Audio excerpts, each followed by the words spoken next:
পটুয়াখালীর গলাচিপায় আইনশৃঙ্খলা বাহিনীর কঠোর নিরাপত্তায় পালিত হচ্ছে শারদীয় দুর্গাপূজা।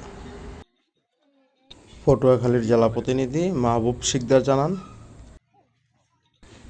গলাচিপা উপজেলায় প্রায় ৩০টি পূজা মণ্ডপে পূজা অনুষ্ঠিত হচ্ছে।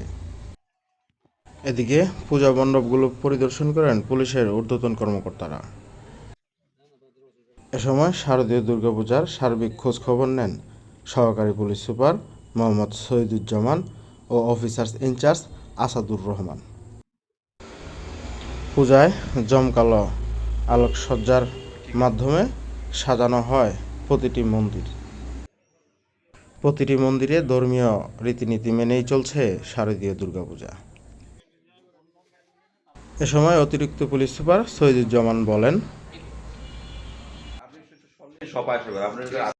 সনাতনী ধর্মাবলম্বীদের প্রতি আদাব, নমস্কার এবং শারদীয় শুভেচ্ছা। এই গতকাল থেকে এই পূজা মণ্ডপের কার্যক্রম শুরু হয়েছে। শুরু থেকেই আমরা গলাচিপা থানার অফিসারদের নিয়ে বিভিন্ন পূজা মণ্ডপ পরিদর্শন করছি এবং ঘুরছি এবং আইন শৃঙ্খলা পরিলক্ষিত করছি। আমাদের মাননীয় পুলিশ সুপার স্যার এবং ডিআইজি স্যারের নির্দেশনায় আমরা আইন শৃঙ্খলা কঠোর থেকে কঠোরতমভাবে পালন করছি।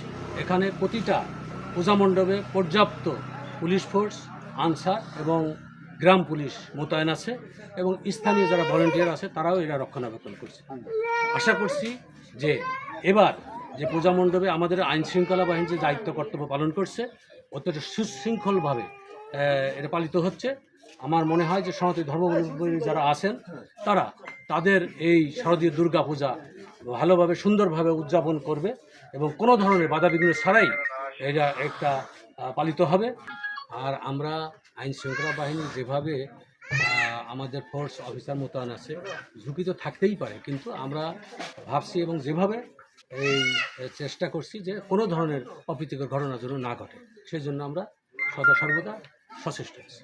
এখানে আমাদের সাথে প্রত্যেকটা পূজা মণ্ডপে ঘুরছে, দেখছে এবং আমরা এলাকার আইন শৃঙ্খলা রক্ষার জন্য সবার সাথে মত বিনিময় করছি। আশা করছি যে সামনের দিনগুলো আরও ভালো যাবে এবং এই শারদীয় পূজা সনাতনী ধর্মাবলম্বীরা সুন্দরভাবে পালন করবে।